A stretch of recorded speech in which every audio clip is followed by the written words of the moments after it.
আসসালামু আলাইকুম। আজকে আমি রান্না করব আলু দিয়ে ইলিশ মাছের ঝোল। তো এখানে আমি 4টা ইলিশ মাছ নিয়েছি। তো 2টা ইলিশ মাছ আমি সুন্দরভাবে কেটে নিব। তো আমার কাটা সেদ্ধ সুন্দর করে ধুয়ে নিয়েছি। এখন আমি 1 চামচ হলুদ, একটুখানি লবণ দিয়ে হাতের সাহায্যে আমি মেখে নিব।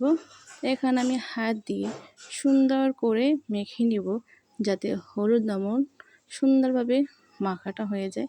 তো মাখা শেষে আমি এখানে কড়াইয়ে তেল গরম করতে দিয়েছি।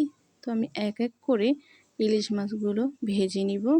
তো এখানে আমার ইলিশ মাছ এক সাইডে ভাজা হয়ে গেলে অপর সাইড ভাজার জন্য আমি মাছগুলো একটু উল্টিয়ে দিব।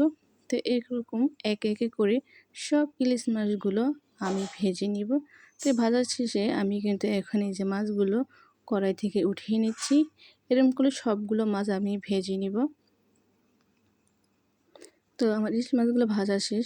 তো এইখানে আমি 1 চামচ হলুদ, 1 চামচ মরিচ, 1 চামচ জিরে গুঁড়ো, স্বাদ মতো লবণ, এইখানে আমি ইলিশ মাছগুলো ভেজে নিয়েছি। এখানে আমি রান্নার জন্য সব কিছু নিয়েছি। এখানে আলু কেটে নিয়েছি। তো এখানে রান্নার জন্য আমি এখন চুলায় কড়াই বসিয়ে দিয়েছি। তো আমি এখানে তেল গরম হলে পেঁয়াজ কুচি দিয়ে দিব। তারপরে 2টা কাঁচামরিচ দিয়ে দেব এবং হালকা তেলে একটু ভেজে নিব যাতে পেঁয়াজগুলো বাদামি কালার চলে আসে। তো আমি পেঁয়াজ কাঁচামরিচ সুন্দরভাবে ভেজে নিব। তো আমি পেঁয়াজ কাঁচামরিচ ভাজার পর 1 চামচ রসুন দিয়ে দিব। এভাবে আমি নেড়ে নিব। তো সেই মশলাটা আমি এখন দিয়ে দিব। ভালোভাবে এখন আমি নেড়ে নিব। তো একটুখানি পানি দিয়ে দিব আমি। মশলাটা এভাবে ভেজে নিব। যখন একদম তেলটা এরকম ভাসা ভাসা আসবে তখন আলু কাটাগুলো দিয়ে দিব। তো আলুটা আমি একটু নেড়ে হালকা একটু পানি দিয়ে ঢেকে দিব। এই রান্নাটা আমার দাদুর কাছ থেকে শেখা। যখন আমরা দেশের বাড়িতে যেতাম আমার দাদু এভাবে আমাদেরকে ইলিশ মাছ রান্না করে খাওয়াতো। তো এই যে আমি ঢেকে দিলাম। দাদুর হাতের রান্না মানে এখনও মনে পড়ে, তাই ভাবলাম আপনাদের কাছে শেয়ার করি। তো আলুটা কষানোর পরে আমি কিন্তু এখানে পরিমাণ মতো পানি দিয়ে দিলাম।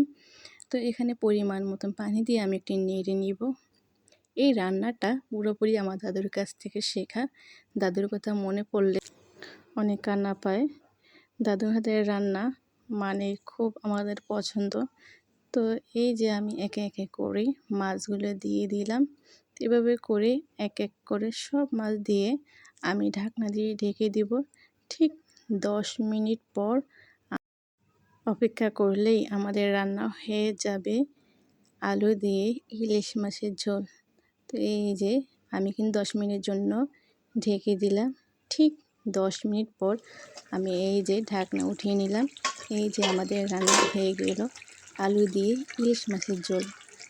কেমন হলো অবশ্যই কমেন্ট করে জানাবেন। আর লাইক, কমেন্ট, শেয়ার করতে ভুলবেন না এবং সবাই সাবস্ক্রাইব করে আমার দাদুর কাছ থেকে শেখায় আলু দিয়ে ইলিশ মাছের